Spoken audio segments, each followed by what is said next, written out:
C'est donc le sujet du jour, le plus commenté, analysé, critiqué, la réforme territoriale et cette nouvelle carte des régions françaises souhaitée par François Hollande, vous la voyez apparaître. 14 régions au lieu de 22. Voilà ce qu'il résulte d'une ultime réunion hier à partir de 20h à l'Elysée. Statu quo pour la Bretagne. Par contre, pas de fusion au Pays de la Loire, Poitou-Charentes. Le Poitou-Charentes serait regroupé au sein d'une même région avec le centre. Et le périmètre des Pays de la Loire, lui, ne bougerait pas. Ce qui signifie pas de rattachement pour l'instant de la Loire-Atlantique à la Bretagne. Et pourtant, les partisans d'une Bretagne à 5 départements continuent de donner de la voix. Depuis la fin d'après-midi, des manifestations ont débuté devant les préfectures de Bretagne, dont celle de Nantes, manifestation à l'appel de l'association Bretagne Réunie. Rassemblement, vous le voyez, depuis 17h à Rennes. 200 personnes sont rassemblées. Beaucoup de bonnets rouges dans la foule. C'est d'autant plus le cas encore à Quimper, où là aussi près de 200 personnes sont réunies. Écoutez ces premières réactions.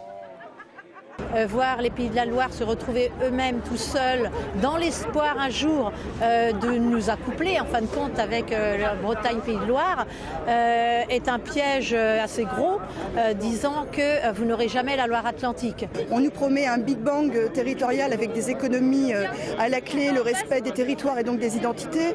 Et là, c'est le statu quo pour la Bretagne, c'est un camouflet, c'est un déni démocratique. On réunifie la Normandie et la Bretagne réunifiée, on ne veut pas en entendre parler. C'est aux Bretons de prendre en main leur avenir et d'organiser un référendum. Comme l'ont fait les Catalans, il faut auto-organiser un référendum pour donner notre avis si le gouvernement français ne veut pas le faire. La nouvelle carte des régions souhaitée par François Hollande marque véritablement le début de la réforme territoriale. Mais Manuel Valls l'affirmait dès ce matin. Il pourrait y avoir des évolutions. Alors que pensent nos élus régionaux de ces débuts de réforme? Voici plusieurs réactions réunies par Éric Pinault. Bretagne et Pays de la Loire font donc partie des 7 régions qui ne bougent pas. Traduction pour les partisans d'un retour à une Bretagne historique à 5 départements, la réunification est manquée. Inacceptable pour Christian Troadec, maire de Carhaix et figure des bonnets rouges. On voit que ce sont les barons socialistes qui sont en train de tenir à leur précaré et qui font en sorte que la France ne se réforme pas.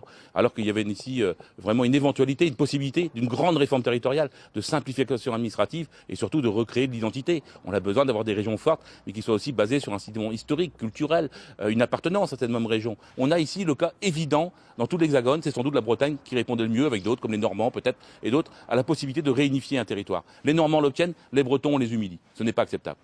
Des barons socialistes, l'expression est aussi utilisée par le député costarmoricain Marc Le Fur. Ils auraient redécoupé la France en catimini et la Bretagne en fait les frais. Tous ces gens-là nous parlent de débat républicain, tous ces gens-là nous parlent de démocratie participative, si je me souviens bien du terme. On est très loin de tout ça. Attendez, y a-t-il eu une convocation des assemblées régionales concernées? Non. Y a-t-il eu un échange au sommet entre les parlementaires concernés? Non. En tout cas, pour la Bretagne, une chance est loupée. Je le regrette d'autant plus que M. Hollande avait la chance de mettre un terme au décret de 41, au décret de Vichy qui avait retiré Nantes à la Bretagne, et il ne saisit pas cette chance. Au Conseil régional, le président veut se satisfaire d'avoir échappé à la fusion avec les Pays de la Loire. Partisan lui aussi, en revanche, du rattachement de la Loire-Atlantique, il espère que c'est la population qui décidera. Il faut essayer de faire en sorte que la loi aussi permette aux habitants de se prononcer. Je pense que cette occasion ne se représentera pas et donc nous pensons légitime aujourd'hui de demander leur avis aux habitants. Avant cela, la réforme fera l'objet de 2 projets de loi présentés devant le Conseil des ministres le 18 juin. Bonsoir Adélaïde. Alors, ce qu'il faut savoir, c'est qu'en coulisses, ce sont les cas de la Bretagne, des Pays de la Loire et du Poitou-Charentes qui ont donné le plus de fil à retordre. Et pour comprendre, Stéphanie, je vous propose de revenir sur la journée d'hier. À 19h sur ce plateau, nous vous annoncions une Bretagne à 4 départements et des Pays de la Loire qui fusionneraient probablement avec le Poitou-Charentes. Le mariage souhaité par Ségolène Royal semblait bien parti pour être donc sur les rails. Mais le scénario d'une région Pays de la Loire, Poitou-Charentes, n'était pas du tout du goût de Jean-Marc Ayrault. À 19h35, l'ancien Premier ministre tweet un message on ne peut plus explicite. Pour l'Ouest, l'intérêt des populations est la fusion Pays de la Loire-Bretagne autour des métropoles Nantes et Rennes. Il est près de 20h. François Hollande se retrouve déchiré entre son ancien Premier ministre et l'actuel numéro 3 de son gouvernement. Après une ultime réunion convoquée en urgence à l'Elysée, François Hollande finit par trancher en décidant de ne rien faire. Les Pays de la Loire resteront seuls, du moins pour l'instant. Et alors pour ce qui est de la Bretagne, est-ce qu'il a eu des hésitations, François Hollande? Des hésitations, oui, on peut le dire, puisque visiblement, jusqu'au dernier moment, c'est Jean-Yves Le Drian, on le sait, un proche du président, qui l'aurait convaincu de laisser la Bretagne seule, au même titre que la Corse ou l'Île-de-France, et cela pour éviter des réactions violentes d'élus ou d'autres. Les manifestations des bonnets rouges ne sont pas loin, elles auraient pesé dans la balance. Jean-Yves Le Drian reste pourtant accroché à l'idée d'une Bretagne à 5 départements, mais ce serait l'étape suivante. Décidément, beaucoup de choses sont mises en attente dans cette étape suivante, où la carte des régions est amenée à évoluer.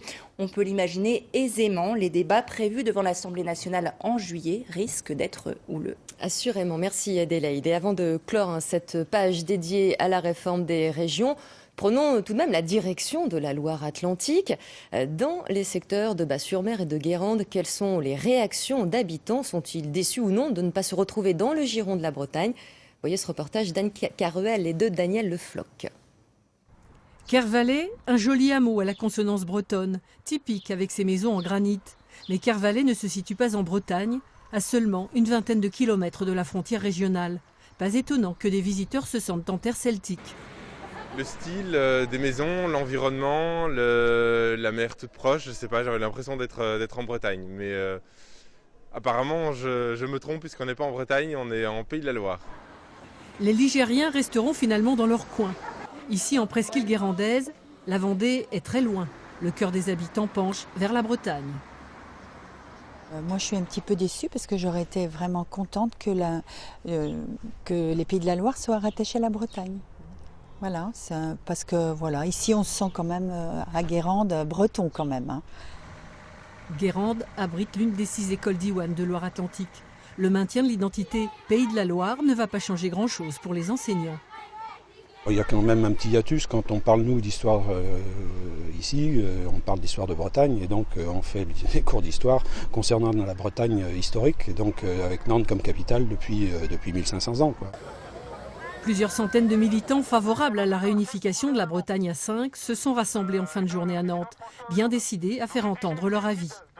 Nous, ce qu'on dénonce aujourd'hui, c'est le droit de décider, c'est le droit à l'expression démocratique qui nous a été volé aujourd'hui par le gouvernement. On fait une réforme territoriale sans prendre en considération les attentes et les avis de la population. Tous ont ensuite rejoint le siège du Conseil général en espérant rencontrer un élu.